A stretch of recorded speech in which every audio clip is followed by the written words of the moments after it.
Oi, minha gente, voltando na nossa sequência de aulas, hoje com o tema de noções de lógica. Esse capítulo na apostila de vocês, especificamente, ele engloba tanto a parte de noções de lógica, como ele vai englobar também conjuntos numéricos, certo? Aqui a gente vai fazer de duas formas separadas, porque senão fica muito conteúdo para um momento só. Então, teremos aula de noções de lógica e também lançaremos a aula de conjuntos numéricos separadinho para vocês conseguirem anotar e não ficar muito extenso o vídeo, tá bom? Noções de lógica, ela é uma matéria um pouco nova para a escola de vocês, certo? Não que ela não fosse abordada antes como misturada em outros assuntos, mas dessa forma separada, para que a gente estude proposições, conjunções, disjunções, o que são essas relações que a gente tem, aqui ela está mais especificada, certo? Nesse momento. Então vamos lá. De onde é que vem essa noção de lógica? Jana, ela vinha lá da filosofia de Aristóteles, certo? Por um pensamento que era denominado de silogismo.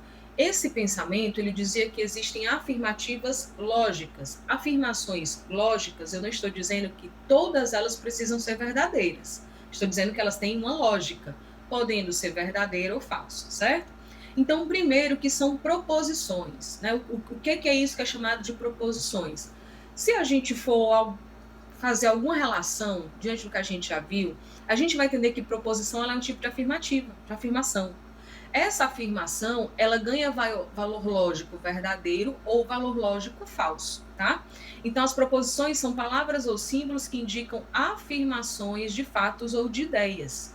Essas afirmações assumem valor lógico que pode ser verdadeiro ou falso.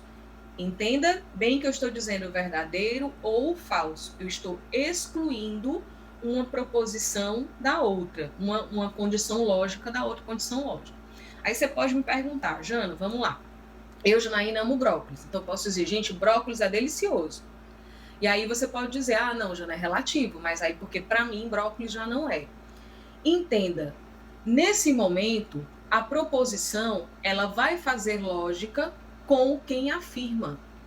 Então, se eu disser brócolis é gostoso, ela tem um valor verdadeiro, porque sou eu que estou afirmando. Se você não suporta brócolis, se eu disser, se você, por exemplo, afirmar brócolis é gostoso, ela tem uma condição falsa, porque é você quem está afirmando.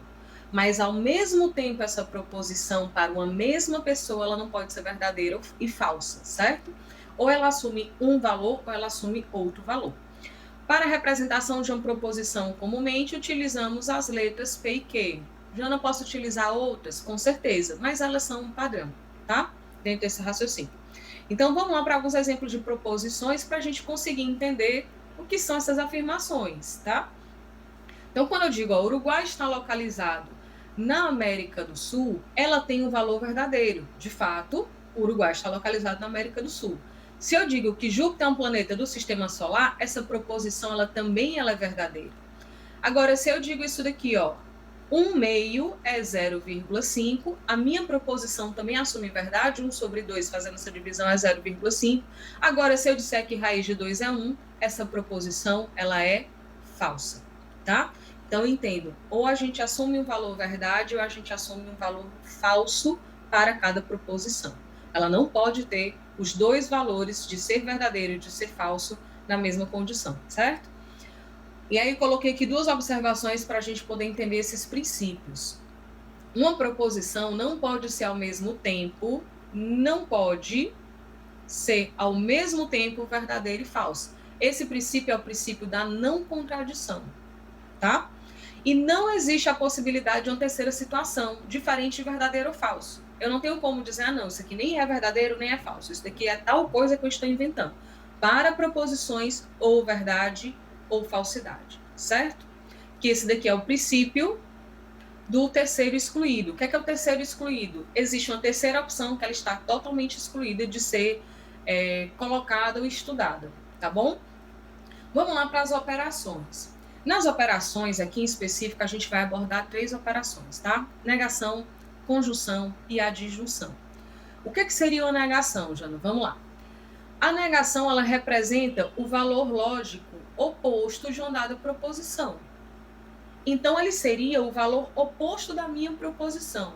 Então, se eu digo brócolis é gostoso, qual seria a negação dessa proposição? Brócolis não é gostoso. Se eu digo que é uma proposição, por exemplo, brócolis, agora a minha proposição é brócolis não é gostoso, a negativa disso é brócolis é gostoso, tá? Dessa forma, quando uma proposição é verdadeira, a não proposição é falsa. Entenda que o inverso ele também é válido. Se eu tenho que a proposição é falsa, o inverso dela seria ela ser verdadeira, tá? A gente usa o símbolo, esse símbolozinho de um tio, antes da letra, não pode vir depois, tá certo? Ela tem que vir antes da letra para que ela dê o valor de negativo para aquela proposição, certo? Na frente da letra que representa a proposição com o objetivo de negá-la. Assim, quando eu coloco esse tio, P significa a negação de P, ou seja, a negação da proposição P que eu fiz ali a afirmação dela. Então, vamos para o exemplo aqui, ó.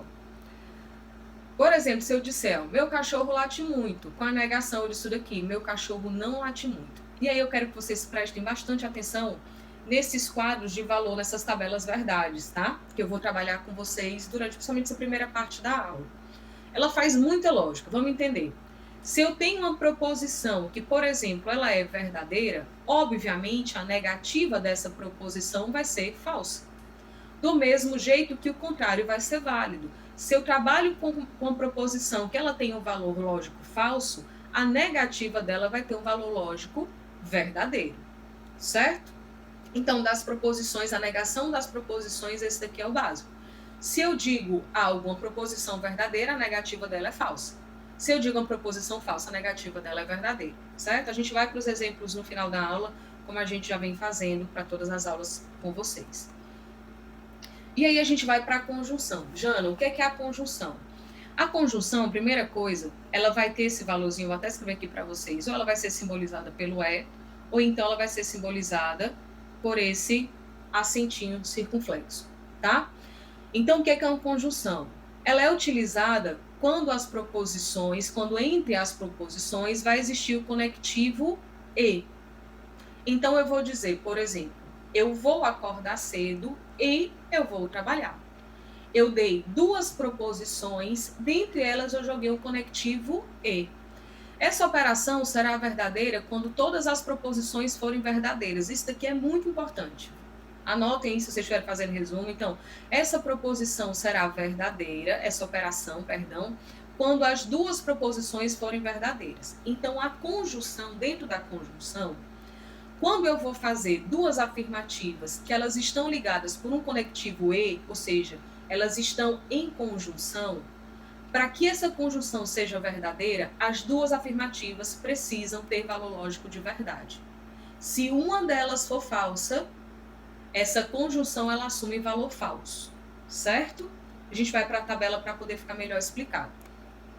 O símbolo utilizado para a representação é esse símbolo que eu já tinha colocado ali em cima para vocês, colocado entre as proposições. Deste modo, quando temos P, esse símbolozinho circunflexo que significa P e que significa a conjunção, afirmação, né? Afirmativa, a proposição P e a proposição que ligadas em conjunção.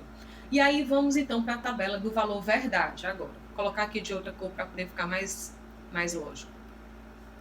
Vamos lá, a gente tem aqui a primeira proposição, a proposição P, uma proposição que. A conjunção entre elas está aqui, ó. Ela está nessa terceira parte da tabela. Então, vamos entender que valor lógico eu tenho. Vamos lá, entenda que as duas, elas estão ligadas por um conectivo muito intrínseco entre elas, E, tá? Então, se eu digo que a primeira proposição, ela é verdadeira, e a segunda proposição também é verdadeira, a conjunção entre elas vai assumir um valor verdade. Se qualquer uma das duas proposições forem falsas, a conjunção ela se torna falsa imediatamente. Sabe aquela história de uma pequena mentira, ela invalida uma verdade? Seria isso. Então, se eu disser para você, vamos lá, eu acordei cedo e fui trabalhar. Se eu não tiver feito, se qualquer uma dessas duas proposições ela assumir um valor falso, entende que a minha afirmativa completa, que seria a conjunção delas duas, ela também está assumindo um valor falso. Então, se eu tiver dentro da minha primeira proposição a proposição verdadeira e a segunda for falsa, eu já assumi o valor falso. Se a minha primeira for falsa e a segunda for verdadeira, eu já assumi o valor falso.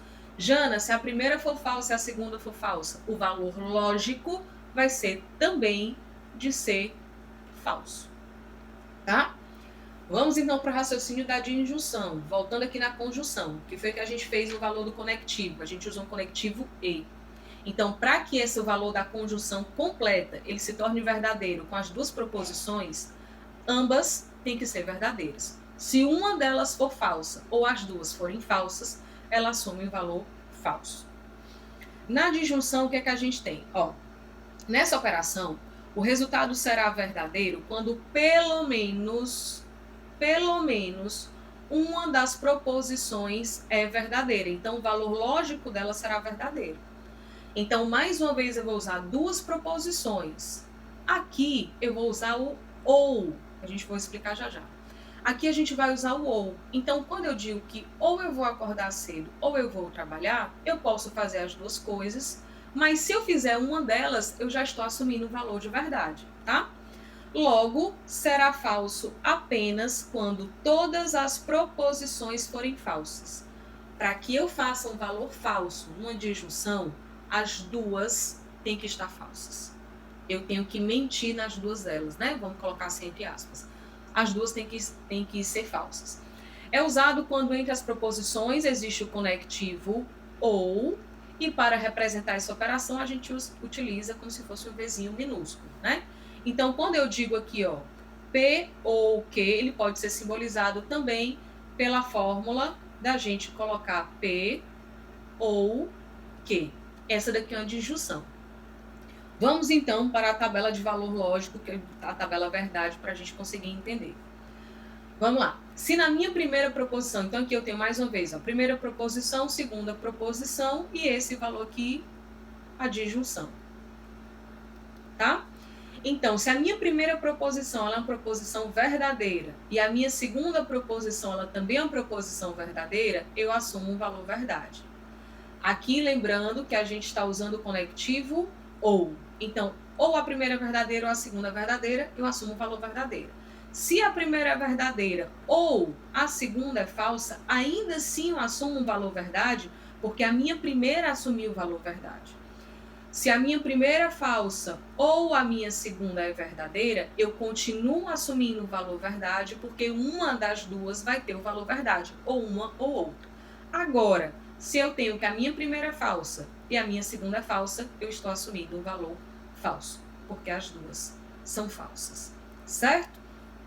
A gente então vai agora para os quantificadores. Jana, o que é que são esses quantificadores? A gente vai trabalhar com dois, tá? De quantificação. Deixa eu subir aqui para vocês. Nos quantificadores, o que é que são eles? A gente tem um quantificador universal e a gente tem um quantificador existencial. Vamos tentar estabelecer primeiro, por essas palavras, o raciocínio de como a gente utiliza cada um. Quando eu estou dizendo que eu tenho um quantificador universal, eu estou dizendo que para todo o exemplo que eu estou dando, ele tem que ser válido. Então, para todo. O que é o quantificador universal? Quando eu uso para todo. Jana, como é que ele é simbolizado? Esse símbolozinho aqui, esse aqui é um quantificador universal. E ele significa para todo. Então, o quantificador universal ele é utilizado quando queremos nos referir a todos os elementos de um conjunto. De que conjunto? Eu posso montar um conjunto. E se todos os elementos daquele conjunto obedecerem uma lógica matemática, eu posso utilizar que para toda condição que eu colocar, vai existir um elemento naquele conjunto. Vamos lá para um exemplo aqui, tá? Para o meu primeiro exemplo. Se afirmamos que todo número natural par é múltiplo de 2, podemos escrever essa afirmação de outra forma. Então, eu posso dizer, por exemplo, que eu vou ter um símbolo A, onde esse A vai ser sempre 2N, sendo esse N qualquer número natural. O que é que eu estou querendo dizer aqui? Que para todo o valor de A, eu tenho que, se esse A é o dobro de N, sempre eu vou ter um resultado par. Então, para todo A igual a 2N, eu tenho um resultado aqui par. para todo A, sendo 2n, independente do valor que n for, como ele sempre vai estar duplicado, então, para todo A, sendo 2n, eu vou ter um valor par. Então, no segundo exemplo, ó, seja n um número natural qualquer, podemos afirmar que qualquer valor de n onde ele pertença aos naturais, n vezes zero é a mesma coisa que zero vezes n, e isso daqui sempre vai me dar zero. Então, para todo valor de n que pertence aos naturais, se eu multiplicar esse n por zero, é a mesma coisa que fazer o inverso da multiplicação, zero vezes esse valor n, e sempre vai me dar um valor zero, tá? No quantificador existencial, a gente já tem uma limitação. Então, no quantificador existencial, ele diferencia-se do universal porque ele faz referência a pelo menos um elemento. Pelo menos um elemento. Jana, eu posso fazer referência a mais? Com certeza. Então, pelo menos um elemento existe para aquela condição que eu estou dando, certo? Então, para o quantificador existencial é usado esse símbolo aqui, de existência, que pode ser lido como existe um, existe pelo menos um, ou simplesmente existe, tá?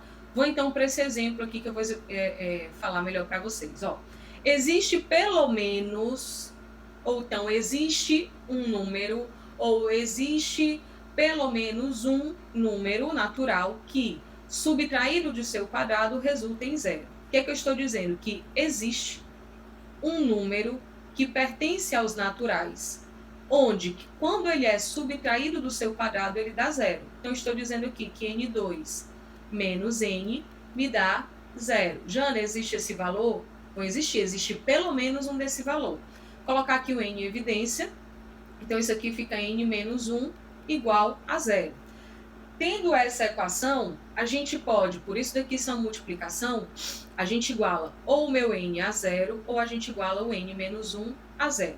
Fazendo essas igualdades, eu vou ter que ou n é igual a zero, ou n menos 1 é igual a zero, onde eu teria que n é igual a 1. Olha o valor lógico desse quantificador existencial. Ele disse que existe pelo menos um número. Existem quantos números, Jana? Existem dois. Tanto 0 quanto 1 obedecem a essa equação matemática que eu coloquei aqui. Certo? Então, agora a gente vai para os exercícios, para a gente ver como é que a gente joga com esses, tanto com o quantificador, como a gente vai colocar a questão de conjunção, de disjunção, de negação, de uma afirmativa, de uma proposição, certo?